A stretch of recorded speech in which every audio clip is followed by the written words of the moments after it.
أعوذ بالله من الشيطان الرجيم. بسم الله الرحمن الرحيم. يوم يقوم الأول ولا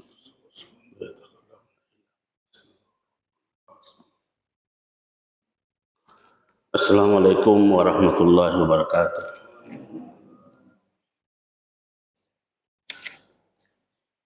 Alhamdulillahirabbil alamin. Wassalatu wassalamu ala Rasulillahil karim. Sayyidina Muhammadin wa ala alihi wa ashabihi ajma'in. Allahumma la ilma lana illa ma 'allamtana innaka antal alimul hakim. Fa'allimna ma yanfa'una wanfa'na bima 'allamtana. Allahumma ja'alna mimman yastami'una al-qawla fayattabi'una ahsana. Wa la taj'alna mimman 'arada 'an dzikrik fa inna lahu ma'isatan dhanka. Wa adkhilna fi ibadikas shalihin bi rahmatika ya arhamar rahimin. Jamaah subuh yang dimuliakan Allah Subhanahu wa taala. Kembali lagi kami mengajak kita semua untuk senantiasa memuji, bersyukur atas segala nikmat yang Allah anugerahkan kepada kita. Begitu pula kembali kami mengajak kita semua untuk senantiasa meningkatkan intensitas salawat kita kepada Rasulullah Sallallahu Alaihi Wasallam.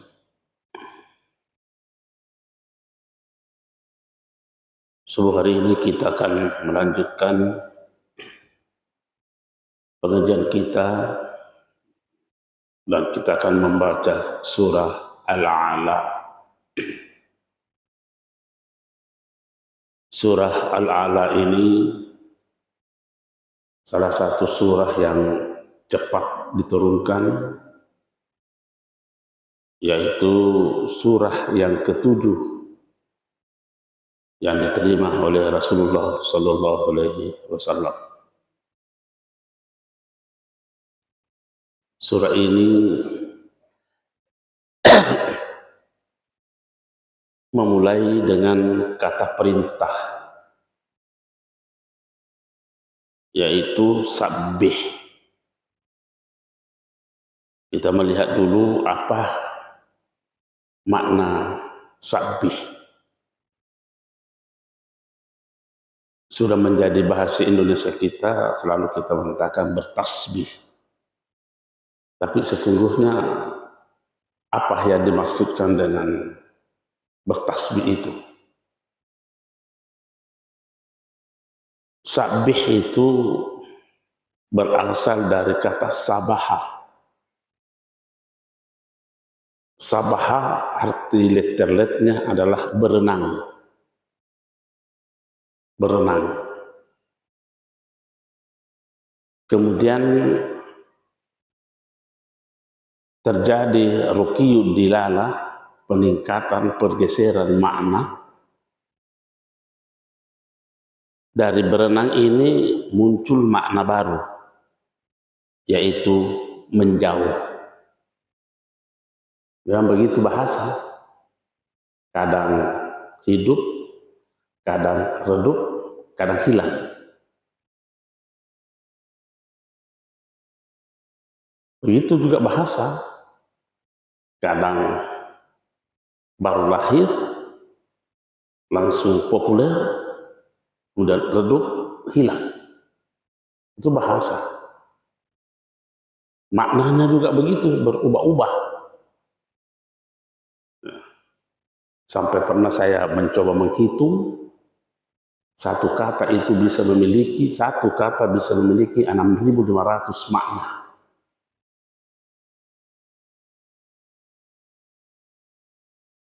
Nah, ini sabaha dari berenang beralih menjadi menjauh. Kenapa? Apa hubungannya berenang dengan menjauh? Langsung beralih begitu. Ya, orang yang berenang semakin jauh meninggalkan tempatnya semula. Ya, orang yang berenang, semakin lama berenang, semakin jauh meninggalkan tempatnya semula. Dari makna ini muncul lagi makna baru, mensucikan. Mensucikan. Apa hubungannya lagi dengan menjauh dengan mensucikan? Ya. Mensucikan artinya bahwa orang yang menjauhkan sesuatu, anggaplah sesuatu dulu, orang yang menjauhkan sesuatu dari sifat-sifat jelek, berarti dia memuliakan. Begitu juga Allah. Ketika kita mampu menjauhkan Allah dari sifat-sifat berkekurangan, maka kita mensucikannya. Dari situ muncul lagi makna berikutnya, menyebut-nyebutnya. Sampai begitulah perkembangan bahasa.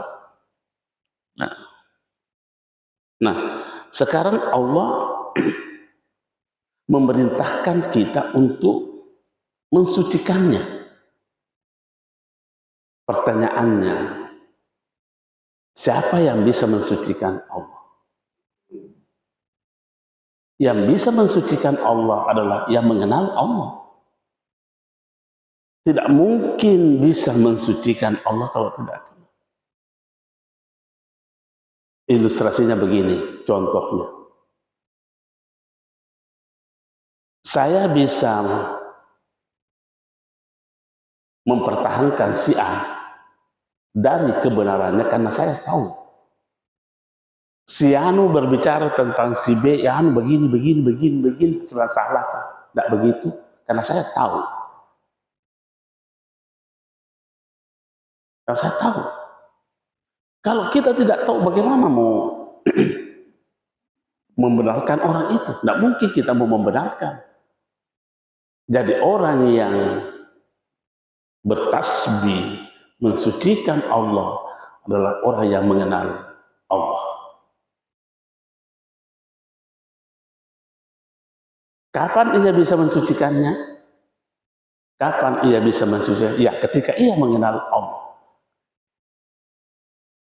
Kenapa menggunakan ketika? Kan terkadang kita lepas kontrol. Nah, ini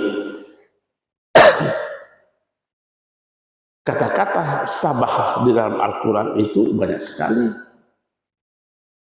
Bahkan ada beberapa surah itu dimulai dengan kata-kata sabah. Subhanallazi asra.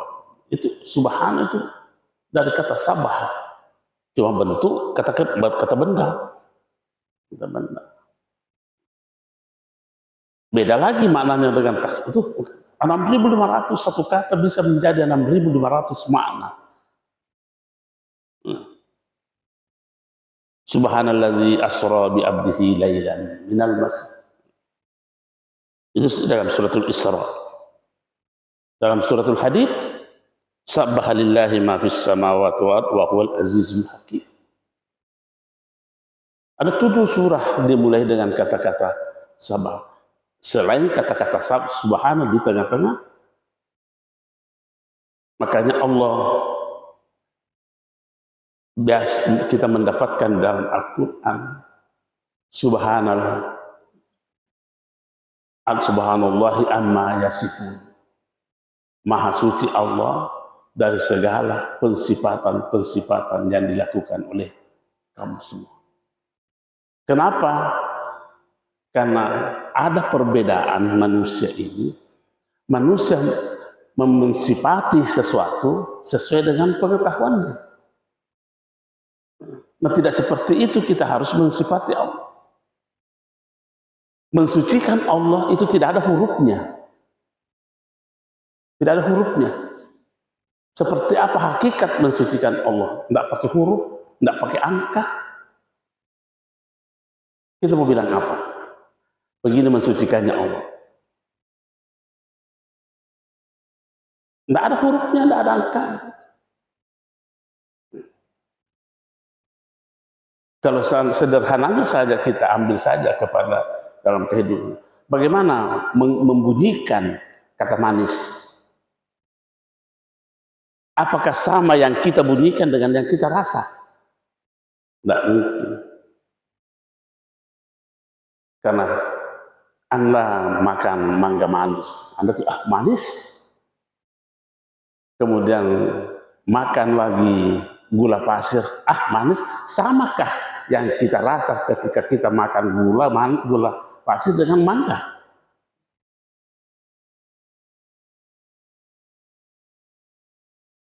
Makan pepaya manis, semua kata manis, tapi tidak seperti itu yang kita rasa.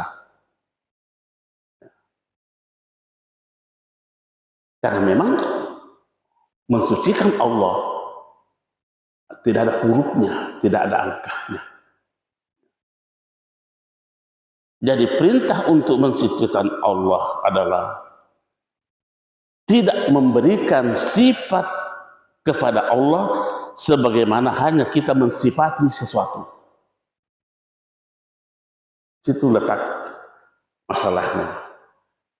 Tidak memberi sifat kepada Allah sebagaimana kita mensifati sesuatu. Karena kalau sama mensifatinya kita Allah dengan mensifati sesuatu, artinya mempersamakan Allah dengan sesuatu. Nah, laisa kamitslihi syai'un. Logikanya kan begitu. Nah, jadi perintah Allah ini mensucikan, sama tadi ayat yang kita baca, subhana. Kenapa dimulai dengan kata subhana? Karena yang mau diceritakan adalah sesuatu yang susah digambarkan secara rasio. Maha suci Allah yang memperjalankan hambanya. Apa bayangan yang hadir ketika ada ungkapan memperjalankan hambanya? Memperjalankan, tidak ada kaifiyahnya ini. Kita tidak perlu mencari-cari bagaimana caranya. Begitu semakin mencari cara, semakin mencari bentuk. Begitu mencari bentuk, maka menjadi sesuatu lah itu perjalanan sucinya.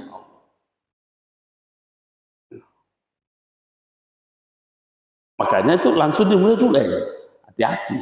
Jangan hadir dalam pikiranmu tentang bagaimananya perjalanan Allah, memperjalankannya Allah. Muhammad SAW, subhanallah, tidak seperti itu. Maha suci dan seperti itu yang tergambar dalam pikiran yang bisa engkau sifati. Kembali lagi, memang tidak ada angkanya, tidak ada hurufnya, tidak ada bunyinya. Kalau kita mau berkata begitu.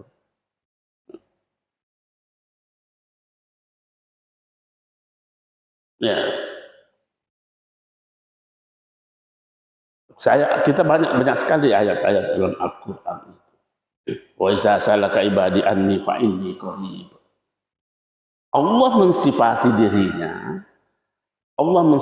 dirinya dengan kata dekat, tapi tidak seharusnya hadir kata dekat seperti kita mensifati sesuatu yang dekat dengan sesuatu. Karena kalau kita mempersamakannya, apa namanya itu? Apa tidak mempersamakan Allah dengan sesuatu? Ya, mempersamakan. Bagaimana dengan laisa kamitslihi syai'un? Bagaimana walam yakul lahu kufuwan ahad?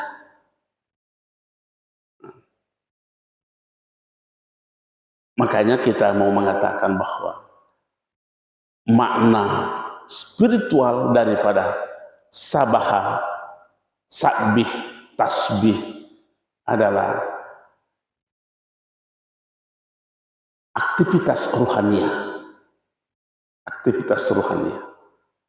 Dan itu tidak bisa ditiru-tiru. Saya mau kembali menekankan, tidak bisa kita tiru-tiru tasbihnya seseorang dengan orang yang lain.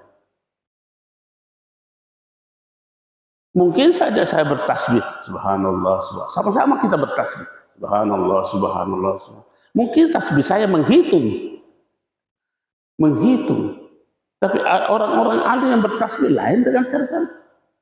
Dia benar, saya tetap menghitung-hitungnya. Dan tasbihku hanya bermakna menghitung.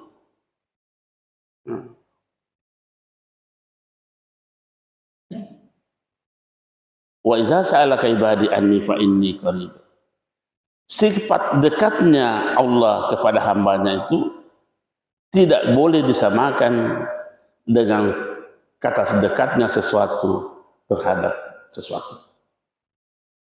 Kedekatan sesuatu terhadap sesuatu ada arah, mesti ada arahnya itu. Nah, di mana rumah tak? Oh, dekat masjid. Saya yakin ada arah yang ditunjuk di situ.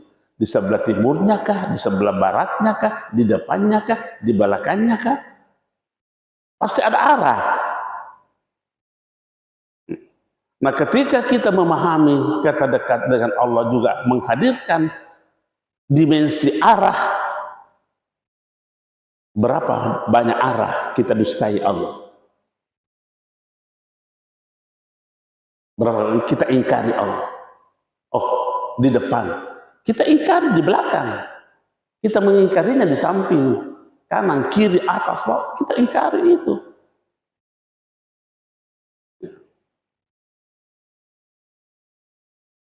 Itu satu. Kata dekat ketika kita gunakan pada sesuatu. Ada arah. Ada jarak. Ada jarak. Di mana kita tinggal? Di mana rumah tak dekat masjid? Ulangi, dekat masjid. Berapa jaraknya? Itu berapa? Bisa diukur dengan jarak. Kedekatan Allah dengan hamba tidak ada ukurannya. Tidak ada ukurannya.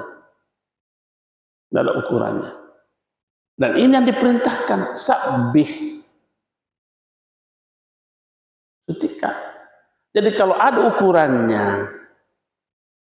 apa nih?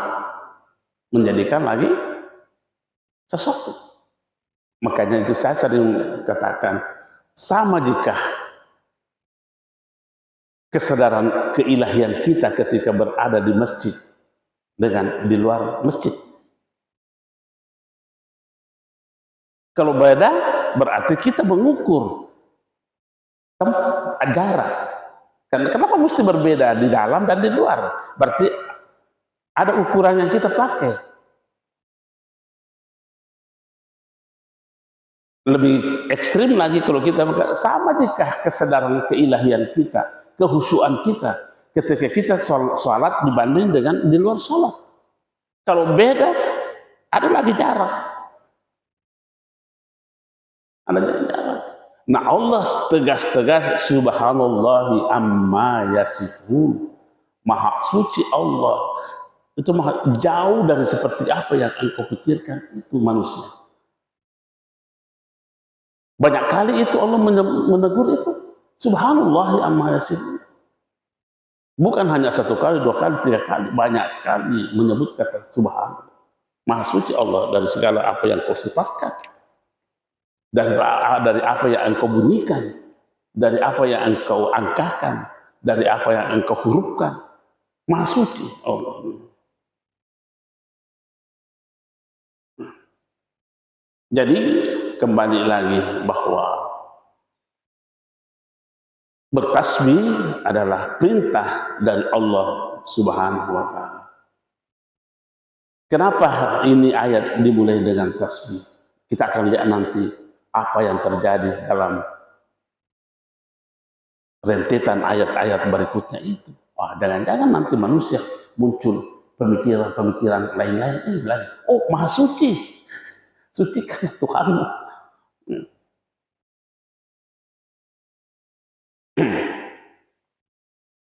Jadi kembali kita mau mengatakan bahwa orang yang bisa bertasbih, mentasbihkan, mensucikan Allah adalah orang yang mengenal Allah.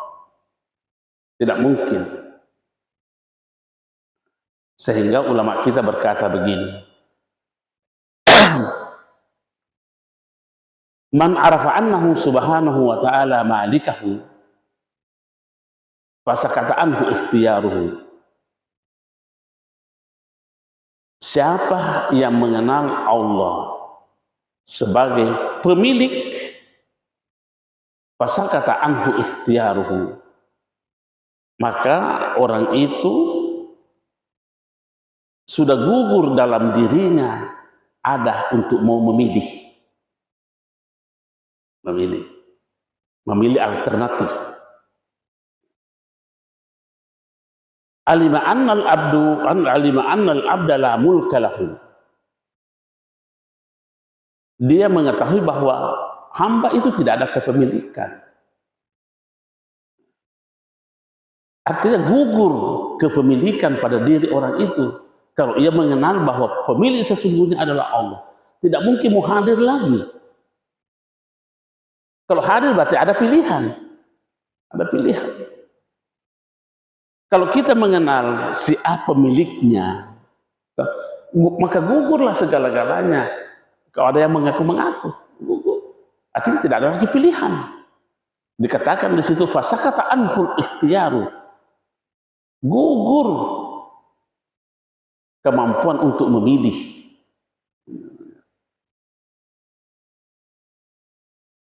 Wa man la mulka lahu, ketika seseorang menyadari tidak ada kepemilikan baginya, la hukma lahu, pasti orang itu tidak ada wewenang untuk menghukum, mengevaluasi sesuatu, mengoreksi sesuatu.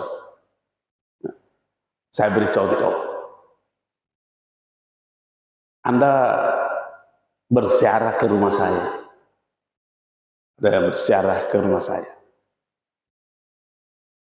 Begitu masuk di rumah saya, dan dengan kesadaran bahwa ini rumah miliknya Rusla,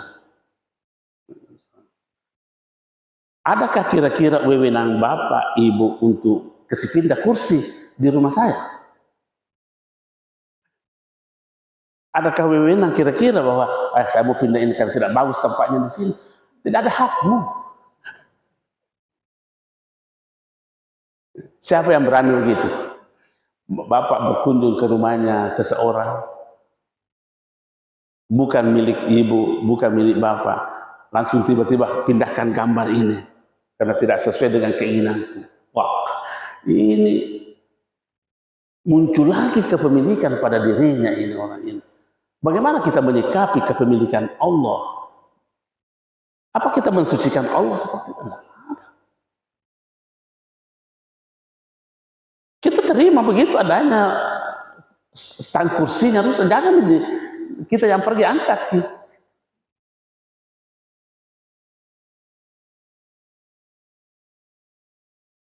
Makanya itu ada ayat di dalam Al-Quran berkata begini, apa kullama ja'akum rasulun bima la tahwa anfusukum istakbartum. Apakah setiap kali ada utusan yang datang membawa sesuatu kepadamu yang kau tidak senangi, istakbartum, kau mengingkarinya. Memang rasulun adalah rasul utusan Allah, tapi di sini tidak beralif lam. Maka kita bisa tanpa meninggalkan makna rasul sebagai rasul, tapi bisa dikembangkan menjadi segala sesuatu yang membawa misi keilahian. Apakah kita tidak ingkarinya?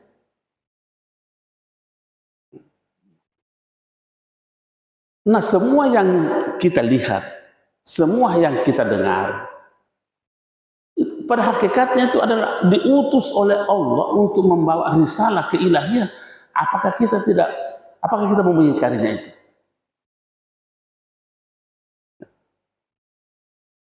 Kembali lagi saya mengambilkan contoh. Anak itu adalah rasul, bermakna utusan, titipan Allah. Titipan Allah. Apakah ketika kita mendapati sesuatu yang kita tidak senangi pada anak ini, lantas kita mengingkari Allah? Dengan berbagai macam sikap, perilaku, perkataan yang tidak disenangi oleh Allah, itu istakbartum.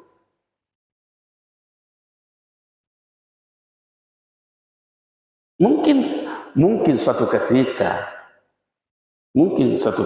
istri kita melakukan sesuatu yang tidak sesuai dengan keinginan kita, malatah wa ampusukum, yang tidak sesuai dengan keinginan kita, istakbartum. Mungkin istri kita pernah melakukan sesuatu yang kita tidak senangi. Apakah karena ketidaksenangan kita itu lantas muncul ucapan-ucapan yang bertentangan dengan keinginan Allah? Itu kan istakbartum itu. Nah begitu juga sebaliknya. Si suami mungkin saja pernah melakukan sesuatu yang tidak sesuai dengan keinginan istrinya.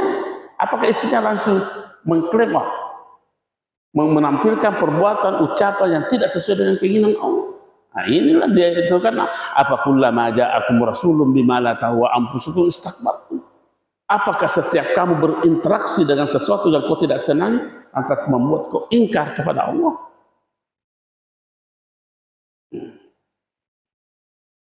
Ini proses mensucikan Allah. Oh, banyak sekali contoh-contohnya, semua itu contoh-contohnya itu. Makanya sabbihisma rabbikal a'la. Bertasbihlah, sucikanlah nama Tuhanmu yang maha tinggi. Yang mana di situ yang dimunculkan allazi khalaq, perbuatan menciptanya. Nah ini persoalan menciptanya ini yang perlu kita hati-hati. Jangan sampai hadir dalam bayangan kita bahwa Allah mencipta sama dengan sesuatu mencipta. Manusia mencipta. Oh tidak begitu. Kapan kita mempersamakannya? Selesai. Sama dengan sesuatu. Allazi khalaqak. Itu. Sucikanlah perbuatan menciptanya Allah. Kenapa sifat perbuatan khalaq yang ditonjolkan di sini? Ya karena ini semua ini adalah ciptaan Allah. Adakah yang bukan ciptaan Allah? Jangan-jangan kita salah persepsi terhadap mencipta itu. Oh, sama umpamanya kalau kita bikin layang-layang, itu bambu ada di depan kita, kita ada di depannya, berhadapan-hadapan. Dan kita khawatirkan jangan sampai juga hadir bayangan seperti ini dalam Allah proses mencipta. Ayo, mempersamakan sesuatu. Kembali melepaskan, menjauhkan persepsi-persepsi itu. Ali bin Abi Thalib mengatakan, Allah tatasawwar, jangan pernah membangun persepsi. Singkat Ali bin Abi Thalib itu, jangan pernah membangun persepsi. Begitu membangun persepsi, ada bentuk. Begitu ada bentuk, maka ia adalah sesuatu. Ulama kita berkata, Allah mencipta tidak seperti halnya makhluk mencipta. Allah mencipta dengan nur. Maka katanya Allahu nurus samawati wal ardh. Kita baca surat itu dengan nurnya.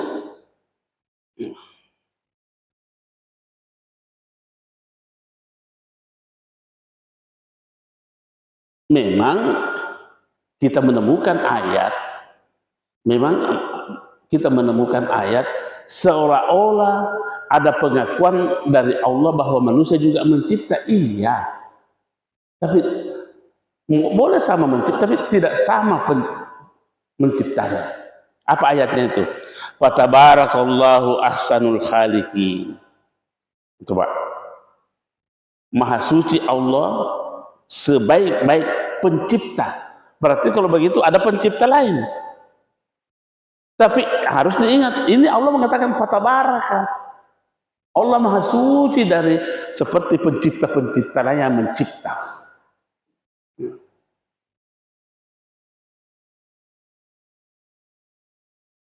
Ini kan khalikin itu bentuk jamak. Banyak pencipta. Oleh karena itu, sucikanlah. Inilah sabbi, sucikanlah karena banyak pencipta-pencipta yang ada di otak kita ini. Allah itu kayak sabbi, sucikanku.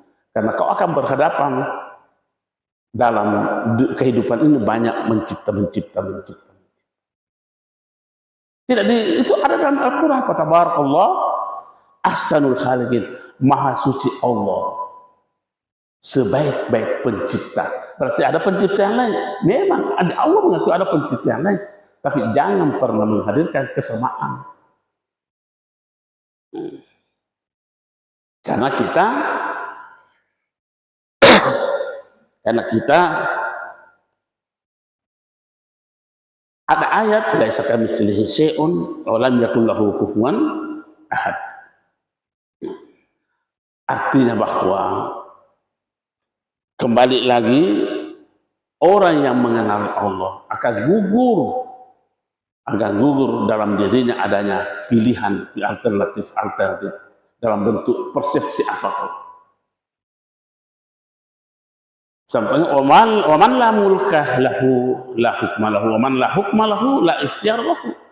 Orang yang tidak ada wewenang untuk mengevaluasi tidak mungkin akan memiliki kemampuan untuk memilih. Nah, maka fala lahu min ta'atihi i'radun. Kalau begitu tidak ada jalan kecuali menaati. Tidak ada jalan. Jangan lagi mau kasih pindah itu gambar saya di rumah. Begitulah adanya. Waman wala ala hukmihi i'tiradun. Dan tidak ada kemampuan untuk bisa mengevaluasi atau mau menolak ketetapan Allah. Makanya tolong jangan ada operasi plastik lagi. Itu operasi plastik sama dengan kalau bapak, ibu datang ke rumah saya memindahkan gambar di rumah saya itu. Tidak ada hak bapak, ibu untuk pindahkan kursi saya. Ini apakah bukan itu utusan yang Allah titipkan kepada kita dan kita mau mengubahnya? Karena kita mengubahnya kenapa? Bima la tahwa anfusukum, karena kau tidak menginginkan seperti itu. Ayat ini. Jadi jangan, kata Rasulun itu dalam Al-Quran banyak maknanya, Pak. Nah, kembali lagi makna ini. Bukan hanya Rasul, utusan Allah. Burung juga, yang burung hudhud itu Rasulun. Pembawa surat itu juga Rasulun. Apa itu namanya kalau di pemasyarakatan? Kurir Rasulun. 1.005. Banyak sekali maknanya itu. Kalau begitu, faiza sabatal mulku lillahi, kalau sudah ada berhakul yakin, kalau sudah berhakul yakin bahwa kepemilikan hanyalah milik Allah, lazimal abdu an yatabarra'a minal idafati ila nafsi. Wajib bagi manusia ini untuk tidak menyandarkan sesuatu pada dirinya. Fala yaqulu, maka tidak boleh lagi dia berkata karena aku. Tapi menggampat tuh di figur ini. Ini tuh sukses ya, karena saya kasih modal. Itu jenis sarjana yang di rumah aku tinggal.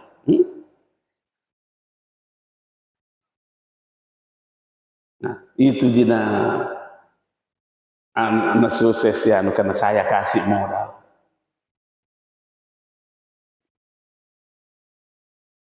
Banyak ungkapan itu. Memang sederhana ungkapan itu, tapi ya hati-hati. Wa tabarakallahu amma ahsanul khaliqin.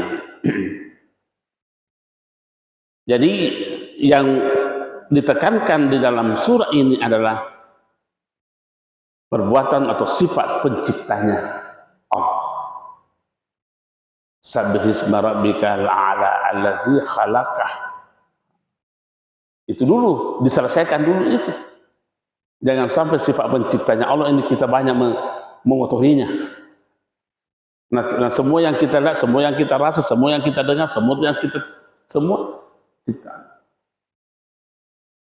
Jangan-jangan kita yang membelokkan pengertian khalaqa itu karena kita tidak sesuai dengan ciptaan Allah. Karena maki ayat ini. Apa kullama ja'akum rasulun bima la tahwa anfusukum istakbartum. Saya kira ini mau saja dulu. Nanti kita sambung lagi. Baru allazi khalaqa, belum fi fasawwa. Ya, memang kalau belajar kitab tafsir Pak, sabar apa? Sabar apa? Ya, itu di Masjid Raya sudah lebih 10 tahun belum bisa. Baru surah di Al-Baqarah ya sebelum 10 tahun lebih. Saya dulu mengaji di Sudan itu bihnya saja 6 bulan Pak. Sabar apa sih? Saya kira demikian, lebih dan kurangnya mohon dimaafkan. Assalamualaikum warahmatullahi wabarakatuh.